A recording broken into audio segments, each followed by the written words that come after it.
BIOS, CMOS, UEFI, and the boot process. So BIOS, what is BIOS? It stands for your basic input-output system. BIOS is the firmware. It's software on a chip.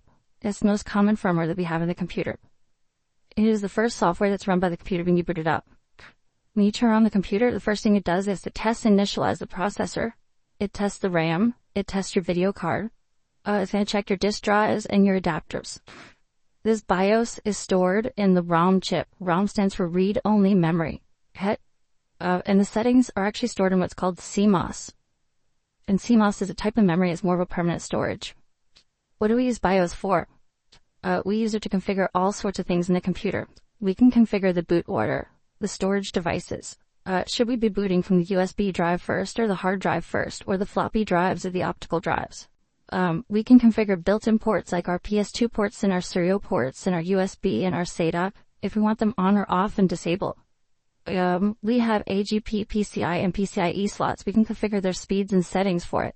We have integrated chipsets. If you have an integrated video card, for instance, but you wanted to put in a nice gaming graphics card, you might want to turn off the onboard video card. You do that through the BIOS. It'll support whether or not you're going to allow virtualization to happen using VT technology inside the processor. It's going to allow you to do the clock speed of the CPU, where you can overclock your system if you want to. You can configure your memory, you can do your power management, a whole bunch of security settings. It also has PC health, like the temperatures and the fan speeds. And also on the newer BIOSes, the UEFI BIOSes, they actually can give you direct access to the internet without ever being connected through your actual booting of your computer. For instance, the machines we have here, they actually have some gains and they have web access through the BIOS, which is kind of strange, but they allow it. And it's useful because if you don't have a operating system already installed and you need to look something up, you could do that. Now, of course, you can also pull out your iPhone and do that, but it does give you that capability. So the BIOS and the boot process. So the first thing that happens when you turn on the computer is the computer powers on. The BIOS then performs a power on self-test, where it goes through and tests that processor and the RAM and the video card and make sure that things are working. It's going to read the settings from the CMOS, which is its storage, and it's going to look for an operating system on the hard drive or the CD to boot from. The BIOS is going to tell the computer how to do its most basic functions. How does it take input from the keyboard? How does it output to your monitor? How does it make sounds to the speaker? All these things are handled at the BIOS level so that the people like Windows and Microsoft who make Windows don't have to code that into their operating system because it's already done. Okay? It lets any operating system use these basic functions. It's a very low-level operating system of sorts. CMOS, the complementary metal oxide semiconductor. That's probably the only time you'll ever see it written out that way. You probably will not remember what it stands for, but just remember CMOS is the memory for BIOS. Okay? CMOS is non-volatile memory, which means when you take away power, those settings remain. It's one of the reasons why we had that battery on the board there. It maintains the power to the CMOS. It is built into your motherboard. It's a chip that is soldered on. And the memory is retained as long as it keeps getting direct current power from the battery that's on the motherboard. And when we took apart the computer, you guys were able to see that battery and where you'd replace it. On this picture, you can see the batteries being held by that clip. The CMOS battery, they generally last about 3 years. Typically, they're a older CR2032 battery is used in current systems. Some older systems actually use this ES12887 alpha. Don't worry about that. It basically looked like a big square block on the motherboard. And then some older ones even used like AA sized batteries on there as well, called eternal cells. If the battery starts failing, you're going to see that the system clock keeps losing time. So if you turn on your computer and today it's 12:38, you turn on tomorrow at 12:38 and it says it's 2:38, then you know you have a problem where it's losing time or dates. And the battery needs to be replaced. Those batteries are really cheap, less than $5. You can get a 2-pack at pretty much any Walmart, CVS, Walgreens, etc. And pop one in. They're real easy to replace as well. So again, they last about 3 years, and the CMOS battery does keep those settings. So if you keep losing settings and losing time, the CMOS battery is going dead on you. So how do you configure your system BIOS? Well, first you have to get into the BIOS setup. You press any valid key combination that's set by the manufacturer. Usually it's either F2 or delete, depending on your manufacturer. On this particular one here that I'm showing you, it's F2.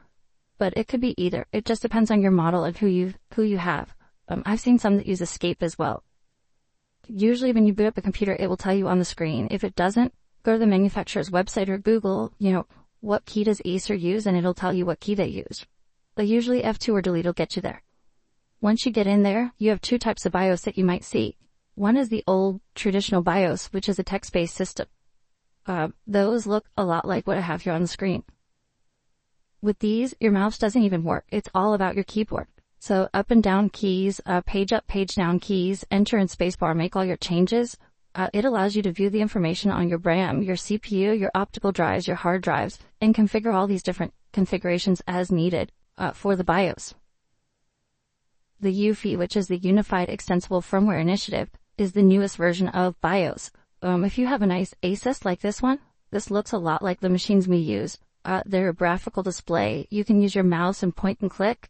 They have software in them, like web surfing ability, games, and backup programs. And again, it still lets you do all that same configuration, nothing different, except for the fact that it looks prettier.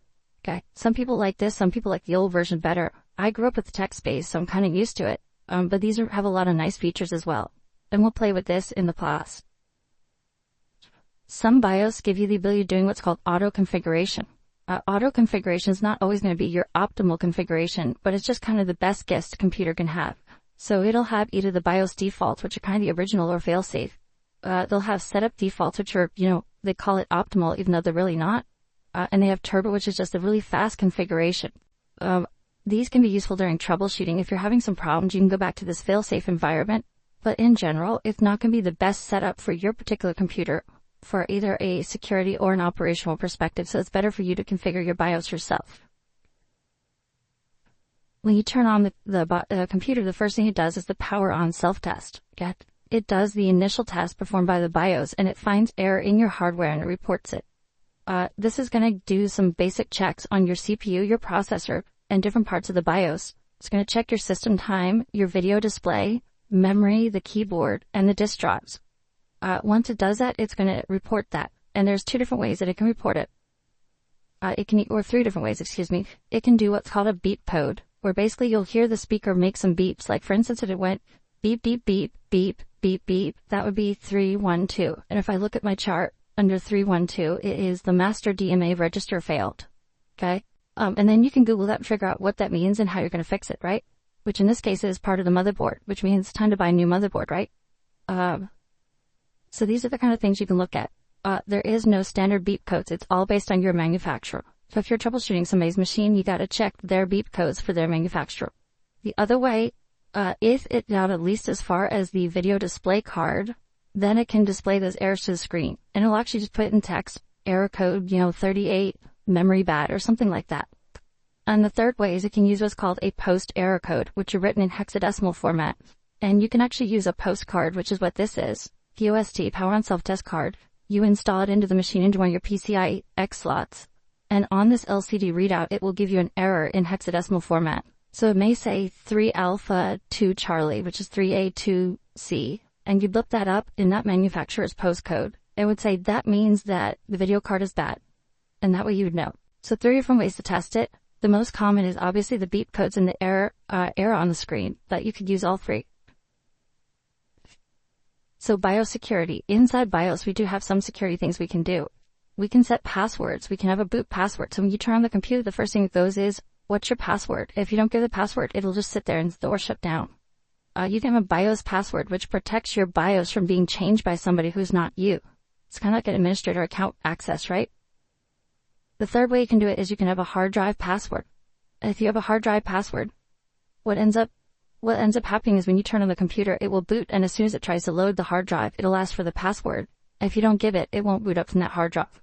So you could still boot from a CD, you just won't be able to boot from the hard drive in that case. So lots of different ways to do the security. This is an example of a security screen from a Dell machine. It has an admin password, which is the BIOS password, the system password, which is the boot password, and then the drive passwords for the different hard drives that it has.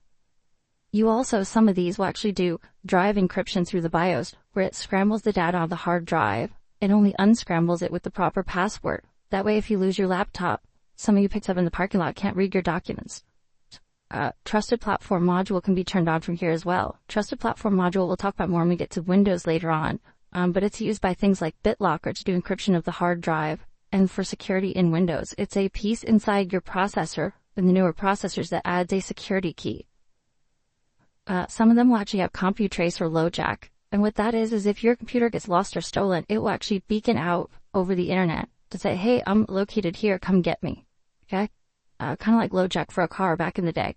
And then the last thing is they have Secure Boot, which will actually do a secure boot up process as well. Just some different settings that we can do for BIOS security. And when we get into security, we'll talk a little bit more about this later. Another thing your BIOS can do is it can do monitoring. So here's another example of an UEFI BIOS. This one is that ASUS that I was dealing with before. And you can see it's got these little, almost like speed dials where it's telling us how much energy is being used. It's telling us the voltage of the CPU. It's telling us the fan speed. It'll tell us the temperature and the cooling. It'll tell us whether or not intrusion detection is if somebody has opened your case. So earlier we went into the CPUs or the computers and we opened the case, right? And we took out something. So you have it, the setup in BIOS, it'll actually detect that happened. And next time you turn on the computer, it'll go beep, beep, beep, intrusion detected. And that just tells you as a person that somebody has gone in there. They may have taken your hard drive, they may have taken your memory, or put something else in there, right? Because it opened your case. You can also set your clock and your bus speed inside of there as well and see what's going on. For instance, we can see up here the processor is 3400 megahertz or 3.4 gigahertz is being operated there. And BIOS updates. So in the old days when we wanted to change out our BIOS, we actually would take a chip off of the board and put a new chip in. And that was how we would change out the BIOS. Your BIOS needs to be upgraded if you're going to make major issues. If you have something like power management issues because you got a brand new computer that they just made and they coded it wrong, they might have an error in the BIOS and you'll have to upgrade that. Or if the processor was changed out, you put in a new processor and it has new capabilities, the BIOS has to be upgraded to support that as well. If you check your manufacturer's website, they'll tell you what the latest version is and whether or not you need a new BIOS. In the modern systems, though, all we do is we flash it. So it's just a software upgrade to the BIOS. Because again, it's software on a chip, right? We don't have to replace the chip, we just have to replace the code. And so when we do that flash, like we're doing here on the screen, it's going to overwrite the BIOS. And your BIOS will now have the new code and any new features that are given. Before you do this, you always want to back it up because if something goes wrong, you can do what's called bricking your computer, where basically it won't turn on anymore. Because if it doesn't have BIOS that works, the computer won't even boot. Okay? So you got to make sure you do a good backup first. Usually if that happens, you'll have to reflash the BIOS again. So, where is the only place where the initial boot settings can be configured? This is one that always trips students up. Is it the CMOS, the BIOS, the MBR, or the HAL? So CMOS we said was what? That's the battery. Thing with the battery that stores the settings. What is the BIOS? Basic input-output system, right? And it does all the configurations, right? So that's the right answer. MBR, we haven't talked about that yet. It's the master boot record. It's the piece on your hard drive that tells where all the files are and what gets booted from it. And then HAL is from it's from Space Odyssey 2001, right? So that is not the right answer either. This was a real test question. I did not make this up. HAL was really on the test. So, but again, if I just throw up 4 acronyms, somebody might guess it right. So a lot of times that's what they'll do. So that's why knowing your acronyms is important. But yeah, in this case, it's BIOS. BIOS does the configuration. CMOS does the storage. Get? And that is our BIOS, CMOS, UEFI, and the boot process.